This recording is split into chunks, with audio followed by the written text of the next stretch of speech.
সেই দুপুর থেকে শুরু হয়েছে বৃষ্টি, বিকেল হয়ে এলো। আমি ভাবছি যে আজকে কিছু একটা বানানো যাক, তো ভাবাও যাক, কাজে লেগে পড়াও তাই। আজকে আমি কি বানাচ্ছি বলো তো? হ্যাঁ, ঠিকই ভেবেছো, আজকে আমি বানাচ্ছি ফ্রেঞ্চ ফ্রাই। তো চলো দেখে নেওয়া যাক কিভাবে বানালাম। দুটো মিডিয়াম সাইজের আলু লম্বা লম্বা করে কেটে নিয়েছি, লবণ জলের মধ্যে 5 মিনিট সেদ্ধ করে নিয়েছি। 5 মিনিট পরে জল থেকে আলুটা তুলে রেখে 10 মিনিটের জন্য ফ্যানের হাওয়ায় দিয়ে দিয়েছি, যাতে জলটা ভালোভাবে শুকিয়ে যায়।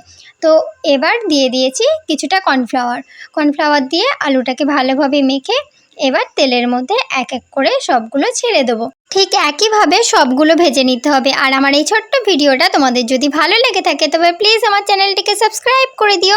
আর তোমরা কমেন্ট করে বলো যে তোমাদের ফ্রেঞ্চ ফ্রাই খেতে কীরকম লাগে। আমার তো দারুণ লাগে।